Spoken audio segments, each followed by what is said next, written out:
Sean Lee from Minimal Pro. How you going, man? Going great, man. Ted, it's good to be connected as always. It's always a pleasure talking with you. Yeah, man. We go back a couple of years. How long? 2 years or 3 years? 2 years, I think.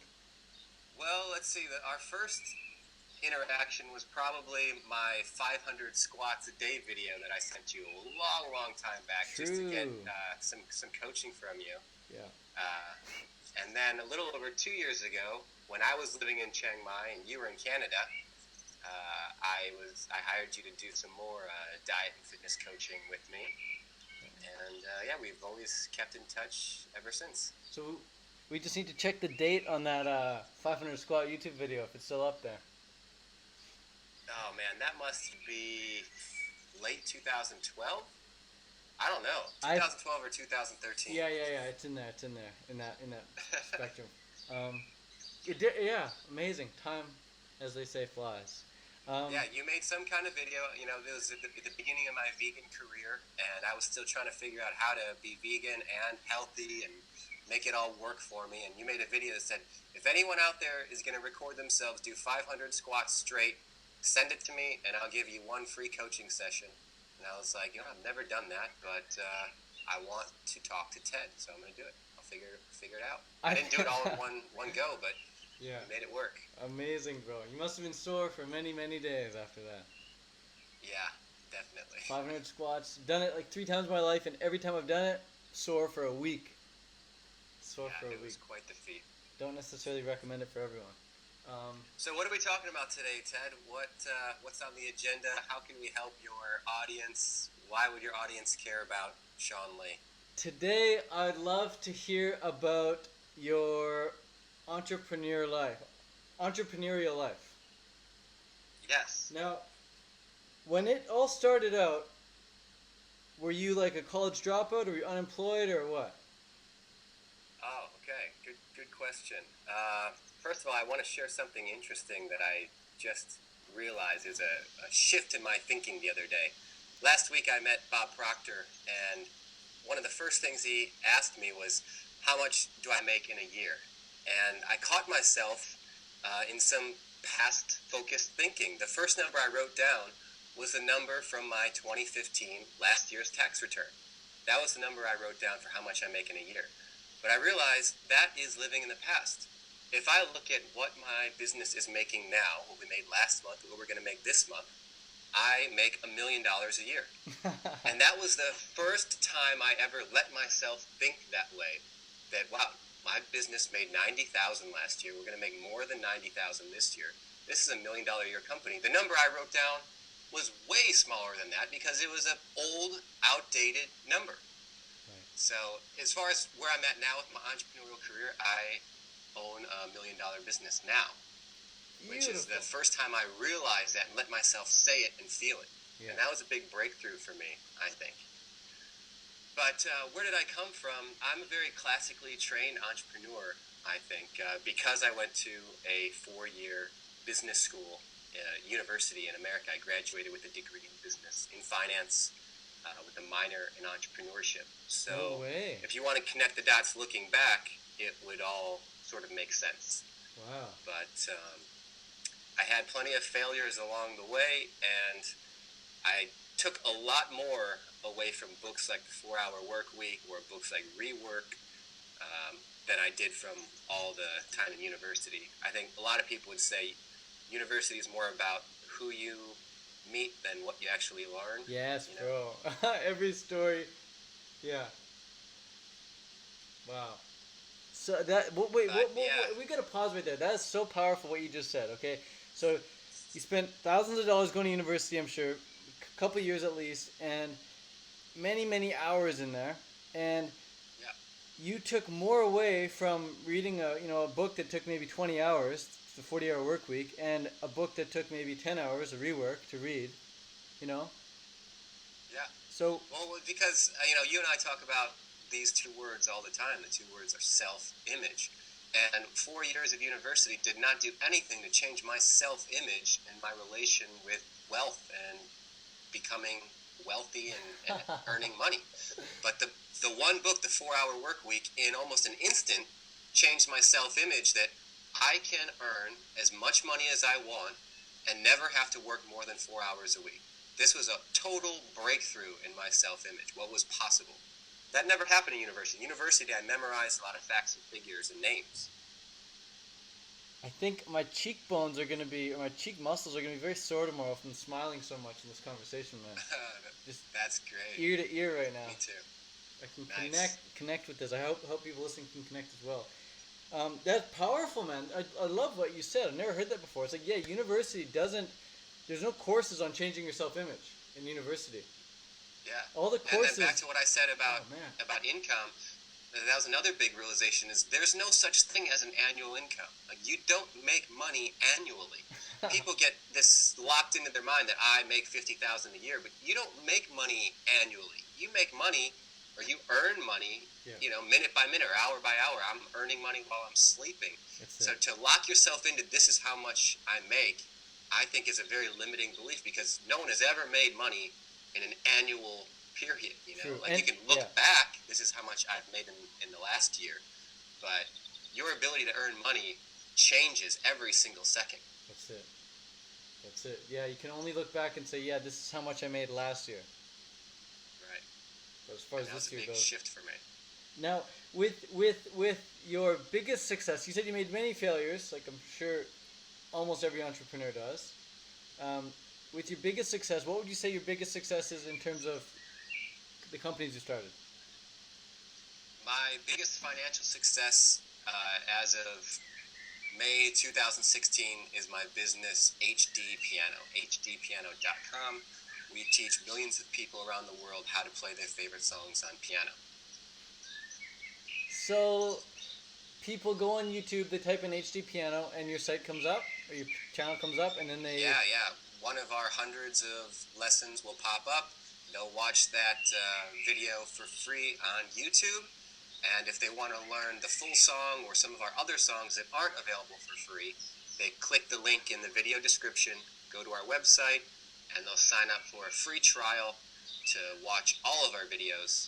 And if they like that for the first 30 days, they'll stay on board for a monthly or annual paid subscription. So they're getting a lot of stuff for free along the way before they ever pay us $1. Give, and then ask, yeah? That seems to work for us. Yeah, it's the classic freemium model. Free and then premium later. Freemium. Yeah, bro. Great. So how much is a monthly membership? Not yearly. How much is monthly? Well, it depends on when someone's listening to this, but right now it's $15 a month, or I believe it's $97 a year. Okay, so $15 a month, or less than $100 a year, the whole year. Mm-hmm. Now, tell me the birth of that company. How did that happen? Was it your idea? Was it a friend's idea? Did you and your friends have the idea together? Like, how did the idea come? It was, that's a deep question. Where do ideas come from, Ted? Personally, I believe that ideas are all around us, just like there's music all around us, but we aren't hearing it because we're not a radio and we can't tap into that frequency like a radio can. I think ideas are all around us too, and if you get your mind or your brain in the right frequency, you kind of get to tap into these ideas that are already there. Bang on. But if I had to say, the idea came from, I was in university, I was in college, and all my friends were playing this game called Rock Band or Guitar Hero, where they felt like they were playing music, but all they were really doing was banging on a piece of plastic. And at the same time, I was teaching myself to play songs on a real piano because I was in a band and I liked playing music, and I was using YouTube videos to teach myself. I'm kind of a stubborn person, and I wasn't satisfied with the lessons I was learning from on YouTube. And so I was thinking, wouldn't it be great if there was something that was as fun as this game all my friends like, but where I could actually play a real instrument? And so that's where the idea came from, is blending together this game with a real instrument. And that's what set me on the quest to start HD Pianos. I wanted to create the piano lesson that I wanted to learn from. I was wanting to scratch my own itch. And Do you remember where you were when you first had the idea? Like, were you walking your dog? Were you in the shower? What were you doing? Do you remember? You know what? I don't remember where I was or what I was doing when it actually struck me. I don't know. I guess I was probably doing something like that where you're sort of in autopilot, going for a walk or taking a shower or driving a car or something. Well, but I remember where I was when I actually took action. Yeah, what was your first action step? What were you doing? It was August 8th, 2008, and the first step I took was to create the YouTube channel for HD Piano. The name just came to me. My friend Rob always put the adjective HD, like high definition, in front of every word, and he's like, if you add HD to anything, it just sounds cool. And so I was like, HD Piano, yeah, that sounds kind of cool. The .com was available, YouTube channel was available. My videos weren't even HD yet, but I thought it sounded cool. And that was the first action I took, was in my parents' basement. And I set up the camera, I recorded one of the few songs I actually knew how to play, and that's where it all started. And co-founder. Did you have a co-founder? Do you have a co-founder? No, I have a partner now, many years later, but I was the sole founder and owner for many, many years. Okay, the sole founder and sole owner. When did you hire your first freelancer or employee? So that was 2008 when I started it, and I created the first batch of lessons, and those handful of lessons ended up getting millions and millions of views, literally, over the next 4 years, that I almost didn't capitalize on at all. I just didn't know what to do with all these views I was getting, and I was getting distracted with other businesses and other things that I didn't really do anything with HD Piano for a number of years. And then fast forward to 2012, I read a book called The 4-Hour Workweek, and I just happened to be ready to really go for it. And that's when the book, what really stood out for me from the 4-Hour Workweek was the message that you don't want to run your business, you want to own your business. You know, whereas before, it was a point of pride that I recorded the lessons, I edited the lessons, I built the website, I did everything. I was like proud of this fact that I don't need anyone. Well, in 2012, I thought a little bit differently, that I don't want to run it, I want to own it. And so I looked for the first bottleneck, and for me, that was editing the videos. I would record this brilliant lesson, or decent lesson, whatever, and then I would be discouraged about going through the complicated editing process. And so the first thing I did was hire out a video editor freelancer to clear out that bottleneck for me. Someone I found on the website elance.com, which is now upwork.com. Yeah. And that started to really, open up the floodgates for me to produce more content. And then the next bottleneck was finding someone who knew more songs than me, who could learn them faster than me. And so that's the next step, was finding another instructor. And I just went step by step until I was totally out of my own business. So let me get this straight. 2008 you started, and then for 4 years did you consistently upload videos by yourself? No, I uploaded, maybe 10 videos in the first few months, and then did nothing. But those videos sat there, just kept accumulating views. You shelved the idea pretty much. I did. I mean, that company, HD Piano, survived many assassination attempts. Yeah, so in 2008, the same year I graduated, the same year I started HD Piano, I also won the business plan competition at Miami University Business School.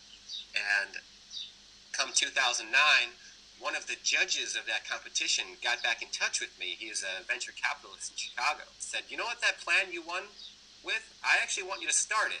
I'm going to give you $250,000, and I want you to run this company.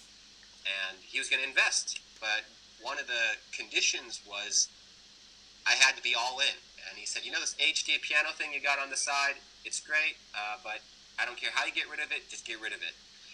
And, a lot of people thought this was really foolish, but that was a complete deal breaker for me. There was something I knew that HD piano was important to me.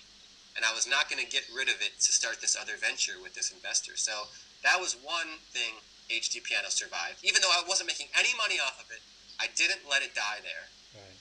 And there was another story, which maybe we'll talk about offline another day, where it Cool. survived another assassination attempt. I love it, man. So basically I wasn't doing anything with it. I wasn't making any money off of it, but for some reason I knew I wanted it. I wanted to keep it around. I wanted to keep it alive. Yeah.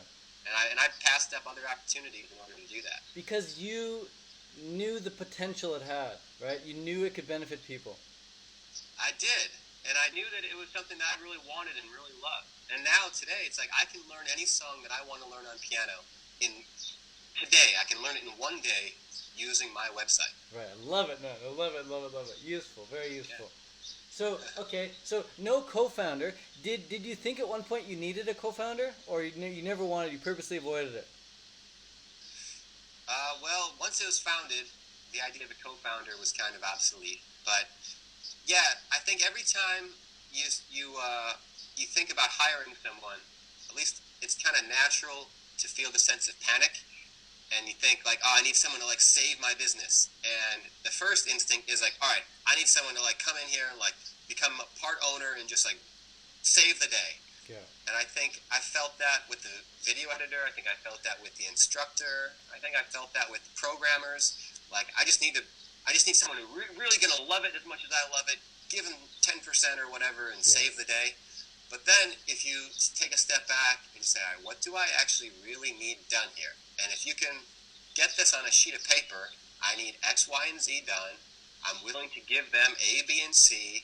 This is the timeline I need it done. Then you realize all you really need is a freelancer. Or at least that's what I found over and over and over. True. If you just take a step back and just write down on a sheet of paper what you really need done, you'll see that you don't need a co-owner. You don't need a co-founder. What you need is just a few things done. And there's people who are really good at that. And a lot of people don't want to get involved with ownership, believe it or not. A lot of people just want to get their work done, collect their paycheck, go home, and be with their family. Right. You know, not everyone wants to be a co-owner. You'd be surprised. Very cool. So, now, where I got to the point to turn one of these freelancers into a partner was after he had been working for me for about a year, and he was just really crushing it. And it got to the point where the only way that really we could really continue working together and continue growing together was if we opened up the door to a partnership. Now, that partnership, you could sense something in him. You could sense this inner, fire, this very strong potential that he had, before you brought him in as a partner? You knew something special about him? We had been working together for a long time, and he was continually going above and beyond and crushing it with everything. That's it. Cool, man. Now, you mentioned something. You're like, okay, instead of hiring a co-founder, if you write down on paper what exactly you need, I'll trade X, Y, and Z for A, B, and C. Now, what were some of the big milestones for HD Piano? Yeah, we definitely set lots of milestones. Without looking back at my notes, it would be hard to really say what some of those were. But a lot of them were as far as number of subscribers on the YouTube channel, number of paid members on the website, number of views that we were getting. As far as output milestones, how many videos we were producing per week, whether we were publishing once a week or twice a week. Right. But a lot of it was geared towards, how can I help the people I'm working with reach their goals? So I remember specifically our video editor, he was saying if he could just save up $1,000 or earn $1,000, our video editor is from the Ukraine. If he could save up $1,000, he'd be able to buy a car so that he could drive on the weekends to go visit his girlfriend. I remember thinking, wow, so if I could help this guy make $1,000, he's going to be able to drive on the weekends to go see his girlfriend, where right now he's not able to do that for whatever reason. And so I just had to figure out, how many videos do we have to produce for him to make that money. That's beautiful. Same thing with my instructors. It's like they wanted to be able to quit one of their other teaching jobs at a real piano studio. And to do that, they had to make a certain amount of money. And so I was like, all right, just work with me, and I'll get you enough work you can do that. And bonuses. Did you ever give out bonuses for great work? Always give out bonuses. Everyone who's ever worked with me has gotten at least one kind of a bonus and multiple bonuses all the time. And are they surprise bonuses, or are they like, hey, if you hit this deadline, you get a bonus? Some of them are surprise, or just like arbitrary, like year-end bonus. But a lot of them, they're like, hey, okay, here's where we're headed, and this is where we want to get. If we get there, here's your bonus. If we get there 20 days earlier, here's what your bonus could be. If we're late, well, here's what you're not getting, basically. So a lot of them are performance based for sure. Yeah. Some of them are just arbitrary year-end bonuses, but I really believe in bonuses and giving a little extra when people are really going above and beyond. Okay, now backing up a little, you started a YouTube channel 2008. You started a website at the same time, right? You basically embedded the YouTube videos into the website. And basically, yeah. At what point did you register it as an official company? And what label company was it? LLC or what? Yeah. Actually incorporated as a company. Oh, that's a good question. It was at least a year later, I think. It was probably, what I usually tell people to do is to wait until you're making some kind of a money before you register. Like, I wouldn't bog yourself down with doing that up front. I think I registered once maybe in 2009 or 2010, even though we weren't really making much money, but I wanted to be official. But I reincorporated in 2012 with reading the 4-Hour Work Week, and that my situation was a little bit more unique. I do recommend having an LLC, though, a limited liability company, just to protect yourself from liability, essentially. Cool. That's what it does. Yep. So it protects your personal assets from something like if the business were to get sued, or if there was a problem with one of your customers or something, just in case. Just to be more official, especially if you're making large sums of money, you're going to want to be able to write off business expenses. Yeah, of course. But I wouldn't worry about it in the beginning. I wouldn't worry about it if you're making less than $5,000. Just something to think about. And you're obviously an international site, or anyone can access HD Piano, maybe unless you're in North Korea or something. But yeah, how did you go about scaling internationally? Or did you even focus on it at all? Or did you just crank out YouTubes and just not focus on any niche country? Yeah, I didn't really focus on international expansion at all. Our videos are all only in English. We don't really do any kind of subtitles. We don't have internationally translated domains. So it's just all English speakers right now. If there's English speakers in other countries and they find us, they are free to sign up. Yeah, we haven't really focused on international expansion at this point. We're not like an Uber or Craigslist or something that has to have a specific presence in each city, or even a teach pond. Right. Interesting. So, do you know, are there other companies that have copied you, like straight up mimicked you, your YouTube style and everything?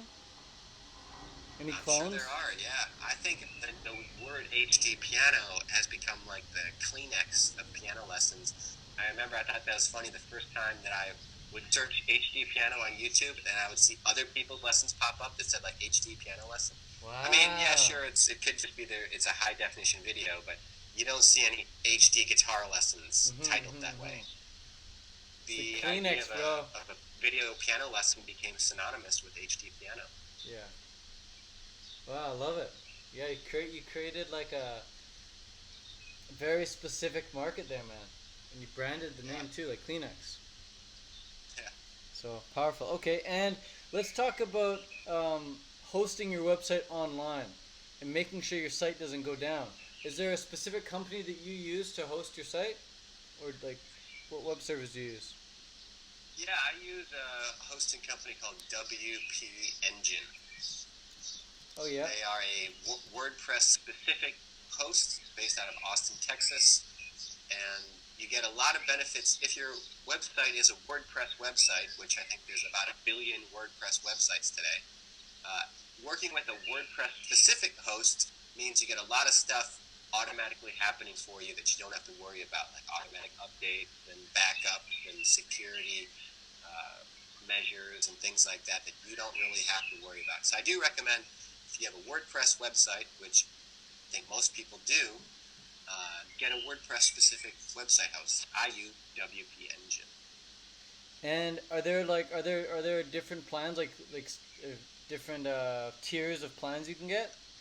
Yeah, I think today WP Engine starts at $29 a month, but we've outgrown their starter plans. Right. Yeah. And now the difference between a starter plan and the top tier plan is what the starter plan is like shared service, so like a million people using the same server type thing, and then the Yeah, so the starter plan will be on shared hardware with other people. So as traffic goes up in other places, your website slows down. ah But now we've grown to the point where we are on a dedicated hardware server, which means our website is always very, very, very fast. And yeah, always cool. very fast, always very reliable. And because it's a WordPress host, it's always up to date. We got backups, and we're in good shape with that company, I think. And hackers, did you have to like hire anyone to like try and hack your site so they could fix it ahead of time, or how do you deal with hackers? Never really thought too much about that. No, okay. Yeah. Some people are just super paranoid about that. I mean, if I haven't really thought too much about that. With the security measures we already have in place, and the fact that our website doesn't store any financial information. Our customers are paying us through PayPal and through other services where we don't store any secure information on our site. So it's just I don't embedded know what they videos. would hack us for. Embedded videos. Yeah. Now, marketing. So I know YouTube videos, I think, are their own marketing. YouTube is a marketing platform, right? And every video you put up is an ad, basically. But did you do any additional marketing, like with Google AdWords? I dabbled with that way back in the day. I probably spent less than $100 or $2 on ads in my lifetime.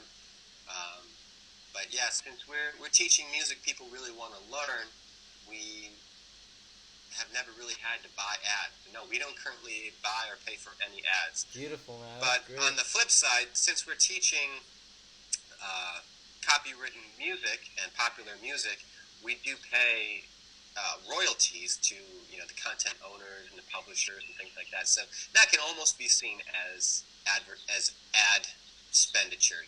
So we don't pay for the ads, but we teach things that are in such high demand that we don't have to advertise, and so there's a fee for that on the back end. So either you advertise and pay for it directly, or you're going to piggyback on something else and pay a royalty fee, I guess. There you go. But yeah, YouTube is purely marketing. It's marketing. Big time, man. And yeah, YouTube, your video could go viral on there, and you don't even know why or how. It just happens. Yeah. It's the power of numbers. You crank out enough videos, a few of them are bound to get millions of views. Especially if they're high quality. With all this stuff, though, I just want to make sure that anyone listening right now who might feel discouraged by all the details and all the information that we're discussing here, that it doesn't matter. Like, they don't have to know how to do all this stuff right now. I didn't know how to do all this stuff when I got started. The most important thing is that you decide that you're going to create your own business, and you're going to create a lifestyle that you really, really want. You're going to sit down and think about what you want and how much money is going to come into your life to live the life you want to live. And then all these little details that Ted and I are talking about, that he did or that I did to make our business a success, it's going to come to you in a different way. But you're going to figure it out along the way, what you're going to make happen. That's it. If you want to do it, you're going to find a way. If you want to do it, you're going to find a way. And your way is not going to look the same as mine or Sean's. No way. Right. But there's a story that I thought of. I think this story's going to make it into my next book. Let's say you climb up to the top of a mountain, or you see two guys at the top of a mountain. Let's say it's Doi Tep in Chiang Mai. Two guys hiked up to the top of the mountain, and you ask the first guy, how did you hike all the way up here? How did you make it to the top of the mountain? And he pulls out a map and a compass, and he tells you, well, I started out at a northwest heading, and I climbed 100 vertical meters, and then I turned to a southwest heading. He gives you exactly step-by-step instructions for how he got there. Yeah. And then you take rigorous notes to keep up with him, and you understand exactly how to hike up the mountain. And then you ask the second guy, well, how did you do? What's the secret to your success? And he pauses for a second and said, well, I followed the yellow flags. It's like the same answer but different results. Just look for the simple answers. Yes. And when you're on your path, if you're going to see signs along the way, you're going to see little yellow flags along the way, and it's going to tell you to turn right or to turn left. And everyone experiences it differently. So I just want to make sure people don't get bogged down by all these details that we're going through. Yeah, it's going to look different. Yeah, this call is intentionally detail orientated. It's just for those people who want to know the specifics. But when you're just starting out, it's a blank slate. You have literally a blank sheet of paper, and you just need a pen and passion, and let that passion flow through the pen and just write out what exactly you want, and then just keep imagining having it or living it, and then things are going to come up. You're going to meet the right people, you're going to click on the right link, and you're going to get the right phone call or whatever. You're going to sign up for the right course, whatever it is, and things are just going to happen in a way you could never have previously even imagined. Things are going to come into your existence that you didn't even know existed. Yes. Which is my next question or point here with Sean. Okay. There's something back called, to the detail-oriented show. There's something called a startup incubator, where it's either this building or this community, and startups go and they receive funding and mentorship and support for a few weeks or a few months to help incubate their startup. The most famous one is Y Combinator in Mountain Valley, California. Is that started by Mark Cuban?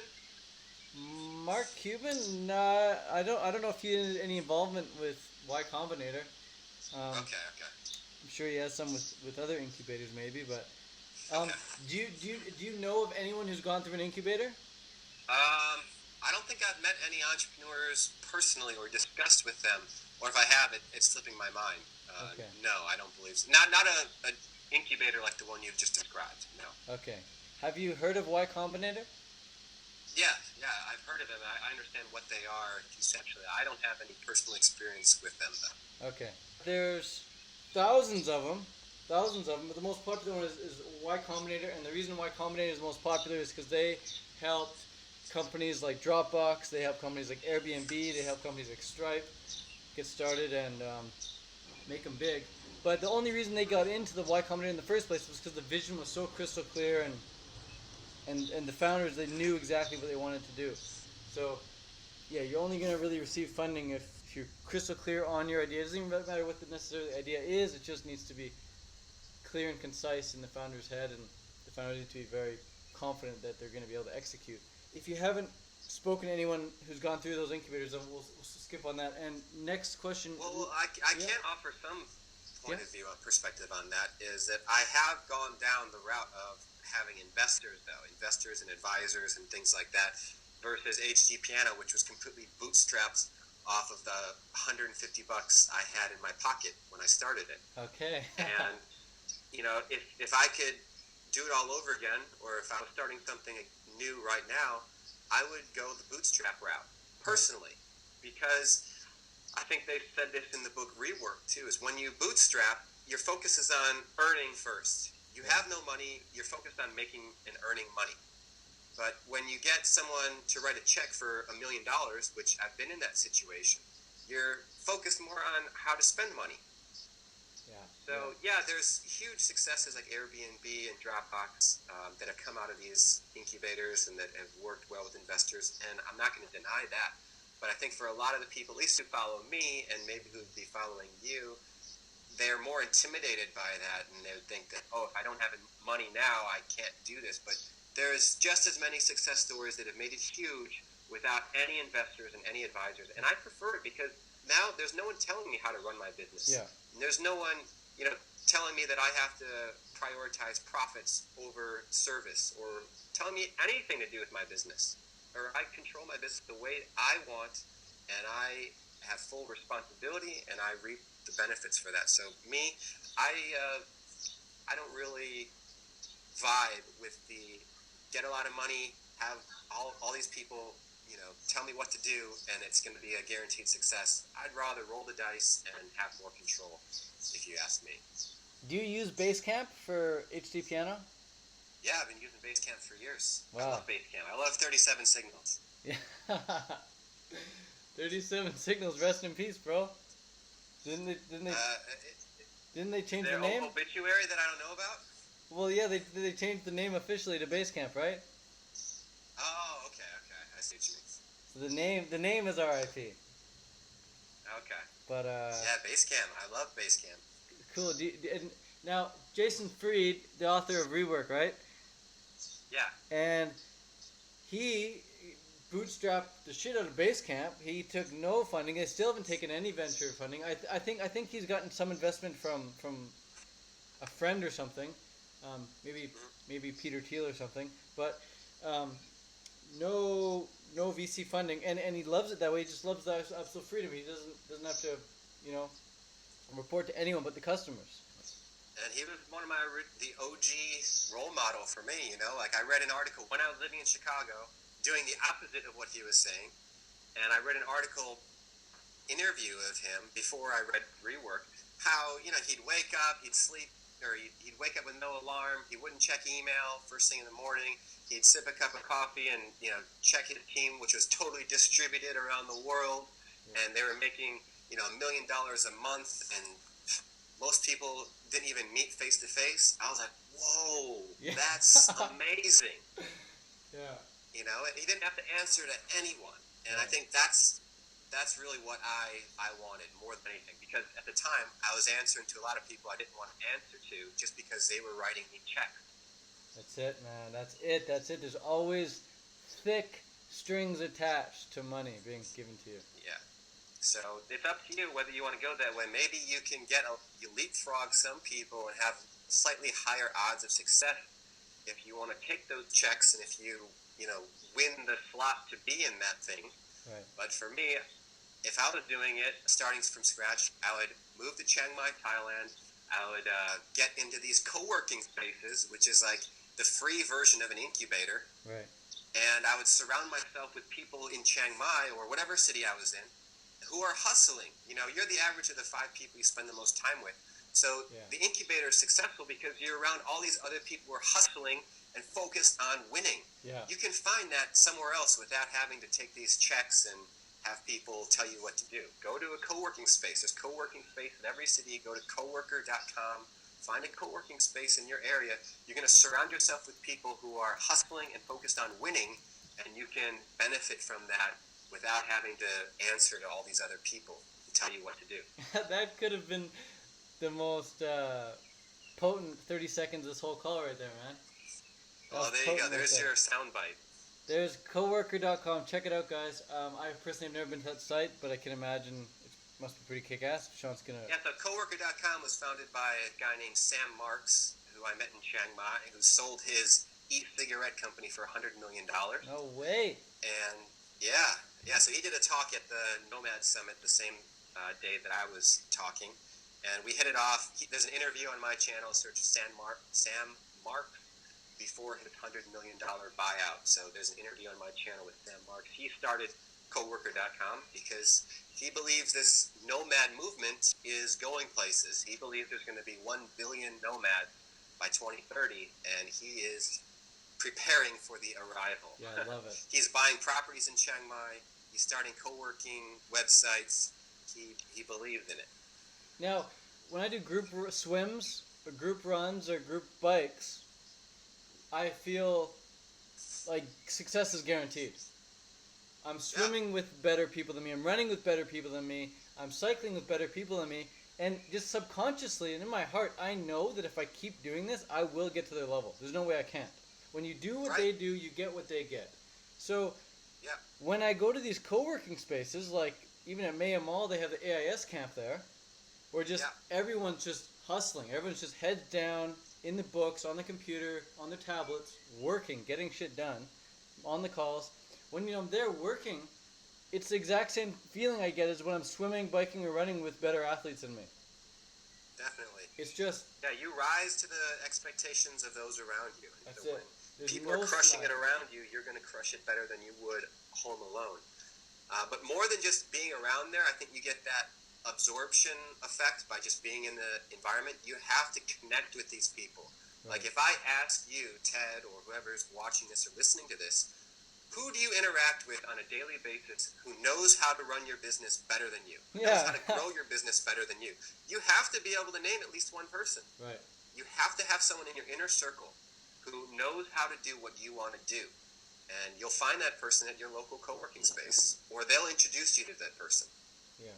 And I think if you're in a situation now where you live in friggin' Iowa or something, you live in the middle of nowhere, you can Idaho, wherever, you can always just go on YouTube initially, watch a whole bunch of interviews with your favorite founder or CEO, whatever, and just watch these videos over and over and over again, especially the interviews, and just soak up, the material through there until you get inspired enough to make a move physically and meet with these types of people in real life, like I'm kind of doing with Sean right now. This is closer to real life than me watching a YouTube video, but Definitely. It would even be more powerful if he was here sitting right beside me, or we're going for a walk or something. So yeah, definitely. Yeah, think about you and I. We had at least a dozen phone calls before we ever met face to face. Right, and before that, it was you watching me on YouTube. It was YouTube. Yeah. Yeah. So, and big tip too, guys. If you ever want to meet a girl or a guy face to face, like if you're interested in them in a relationship, and you meet them on Instagram or Tinder or Facebook or wherever first, get on Skype with them first and Skype with them a few times before you ever meet them in person. So when you meet them in person, it's like you have a better expectation of what they're gonna be like. Because we've all had this where we meet person online. Instagram feeds lie. That's it. It's all about the angles on there. But Instagram can't hide. Skype can't hide on Skype. Right. As easily. But yeah, okay, massive, man. Cool. Last quick question, just to go back to the details. Last quick question. Yes. Newsletters. Do you crank out newsletters or no? You know what? I was like a hard no on this question for a long, long time, but I'm starting to warm up to it. And I was a hard no because I hated email newsletters. I hated getting them, so I was never going to send them. Yeah. But recently, I think there's like a new approach to email newsletters where I've been starting to get really great value from some newsletters. And so, I've begun adopting the use of email newsletters. I mean, if you want to know about email newsletters, I recommend the book Launch by Jeff Walker. He was kind of like the father of email marketing. But, they say it's like a numbers game, and one email is worth, $1 a month on your newsletter list. Or, don't do it because you think about people or an email as a dollar. Do it because you like writing short bursts of content, or you like, teasing your blog posts that you're doing. You do it because you want to share, not because you want to sell, and I think it could work. But I think a lot of people are really doing it wrong. I hear that, man. I hear that. There's a lot of flow and enjoyment that can come from writing a beautiful Facebook status update. Right? You just want to get an idea. Writing is great. You just go on. If you want to share your writing in email, that's great too. That's it. So people approach a Facebook status update by just simply the mentality of sharing. And as a result, they crank out status updates daily. But an email newsletter, a lot of people are very hesitant to write those because they just think it strictly in terms of dollars and like, I don't want to pester people and try and sell them something. But yeah, if you use it as a way of sharing, like in the same way I emailed you, I'm like, hey Sean, what's up? Do you want to Skype tonight or something? It's like I'm not pestering you, I'm just like sending it out there, Right. You don't have to sell someone every email. You don't have to have like a call to action and follow a formula. But, definitely someone's email inbox is probably going to be your most intimate connection with them, way more than an Instagram follower or YouTube subscriber. So, keep it sacred, please. Yeah, no doubt. Cool, man. That's great. Great advice. What else, man? Any other gems? Yeah, last. We can drop on people. I want to pull a couple gems out of you right here quickly. What were a couple takeaways from the Bob Proctor meetup? Hey, for any of you guys who don't know who Bob Proctor is, Sean, introduce Bob Proctor to everyone. Who is he? Bob Proctor is unlike anyone else I've ever met in person. He's one of the greatest thinking minds alive right now. He talks about things like the law of attraction. He was featured in the movie and the book Secret. And he has created more millionaires today than almost anyone else alive. And meeting him in person was a very special experience for me. Every single detail meticulously thought out on this man. Yeah, I hear that. He speaks so dynamically and so passionately about how people can start to change the way they think and change the results they get in their lives. Yeah, so Bob Proctor, he's a Canadian, which I'm sure you'd be happy about. Fellow Canadian with you, Ted. Yeah. He's got the thickest white head of hair you'll ever see. Wow. Stands as tall as anyone else in the room, always wearing a full business suit. He's got a pen in his breast pocket. He's got a pocket watch in his front right jacket pocket. No way. And just very, very precise. He's upset if the presentation clicker isn't perfectly timed.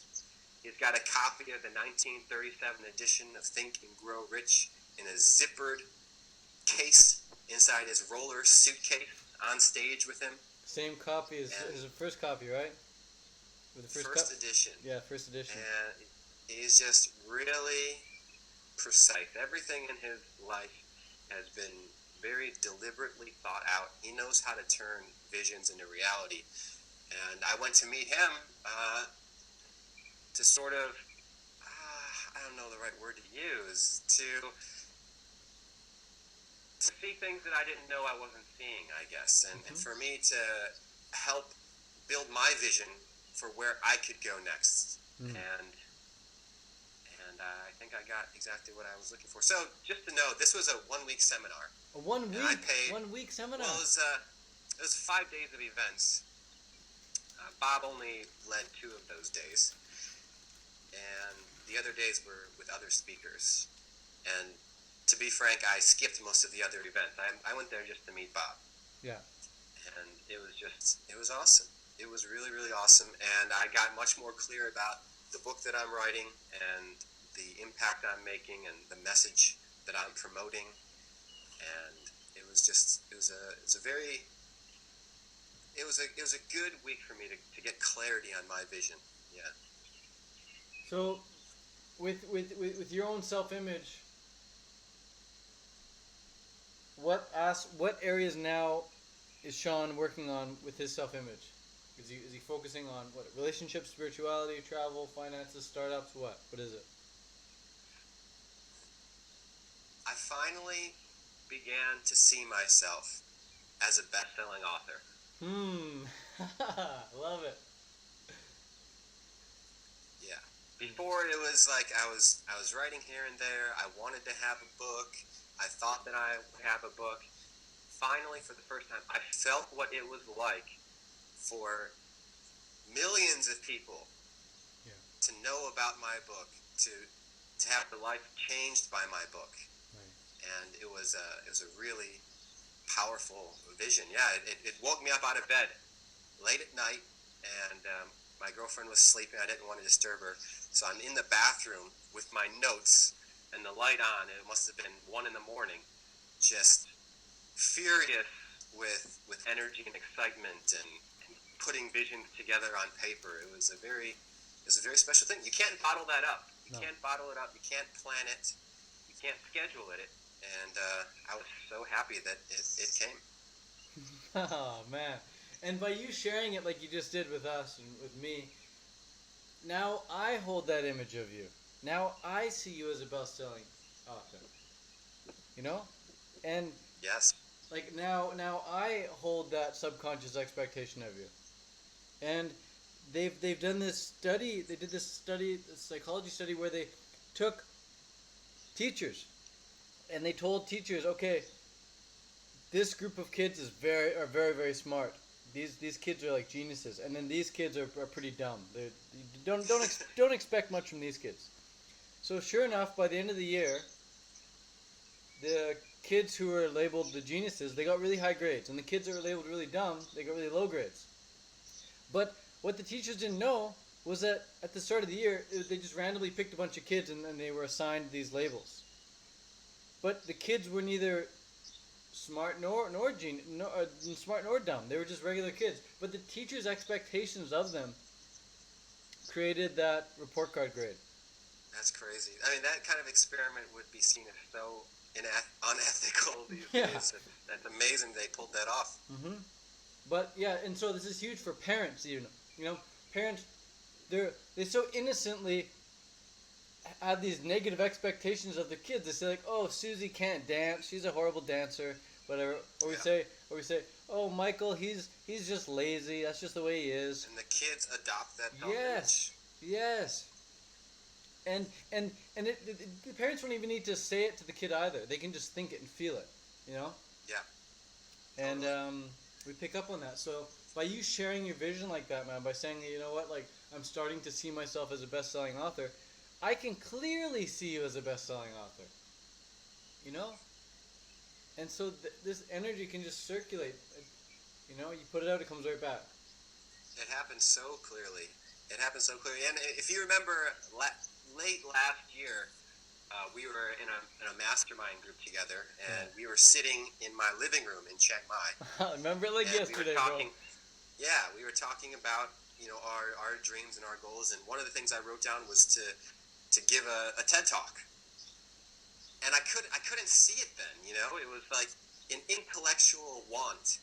It wasn't a true, like, belief or desire within me. But on that night in Baden last week, I saw it, I felt it, I saw it from the first person. I saw me and the red carpet below my feet and the red lights of the timer in front of me, and the house lights turn up as the audience begins their roaring applause as I conclude my talk. It was so unlike the previous intellectual want. It was so much more real.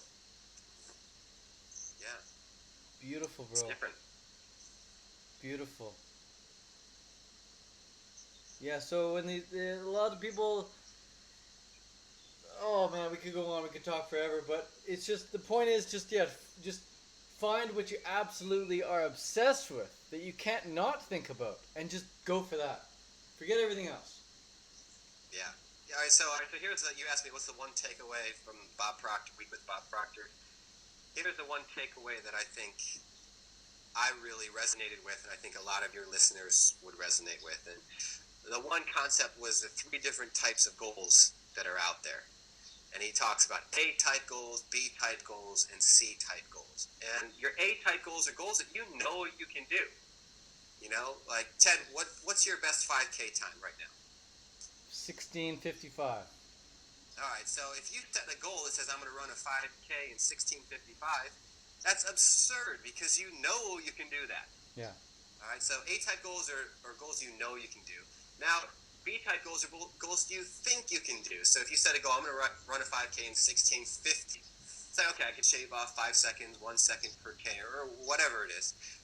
A-type goals and B-type goals you know you can do or think you can do, just do not inspire you at all. Yeah. Like, stay away from A-type and They B-type feel goals. more like to-dos. Yes, exactly. He talked about C-type goals, the goals that inspire creativity. These are the goals that you really want to do. What are the things you really want? You have no idea how you're going to do it. Yeah. But you really want it. And you know you're on the right track if your goal simultaneously scares and excites you. That's it, bro. So set goals, what do you really want? Not what you think is possible or you know that you can do or think you can do. What do you really want to do? That's it, man. Find that. Yeah. I love it. You quoted him well. I could hear Bob's voice through your words right there. You know, the one thing, Bob, I don't think I did this just then, but I wrote a lot of notes about Bob's mannerisms and the way he carries himself on stage. The one thing that is really special about him is he can raise his voice in a way that's very dynamic and powerful, but it doesn't feel like he's yelling at you. But he raises his voice as loud as anyone else you've ever been around, but it doesn't feel like he's yelling at you, but it's a very unique thing. So true, man. Very unique how he can raise his voice. And it'll be on certain words that are not going to feel like attacking words, and it's not going to feel like he's yelling at you. But It'll just be all of a sudden, exactly! Yeah. Just like raises his voice so loud, like no one does that, but Bob Proctor. He's gotten it honed in, man. He's practiced that for years now. But for someone like myself or you who'd want to adopt something like that, I'm sure we'd have to practice that in private for many hours. Yeah, right. It was very forced just then, and that's not my style. That's Bob Proctor. But you never know. You in 20 years, man. He's the man. He's the man. But yeah, public speaking. I'm a public speaker. I'm an author. I'm a filmmaker. Yes, you are, man. Yes, you are. I think whenever you're watching this, you're gonna find me doing all those things. Beautiful, man. And digital nomad entrepreneur, and great friend, bro. Great friend to have as well. Thank you very much. I'm looking forward to catching up in person next. Yeah, we're not wherever sure. that might be in the world. Not sure when, not sure where, but it's gonna happen. We just know it. We're linked. Yep. We're linked. We're synced. Well, thanks for the call, bro. I hope this audio finds people and helps people one way or another. If not, I'm sure you and I enjoyed it very much. Yeah, ditto, bro. Likewise. We will. Have a good one, brother. We'll end the call here, and I will see you sometime when I see you. No idea when or where, but we just know it's gonna happen. You enjoy yourself, and thank you so much, bro, for going through all these answers. Love it. Word. Peace, man. See you on the flip side. Bye-bye. Bye.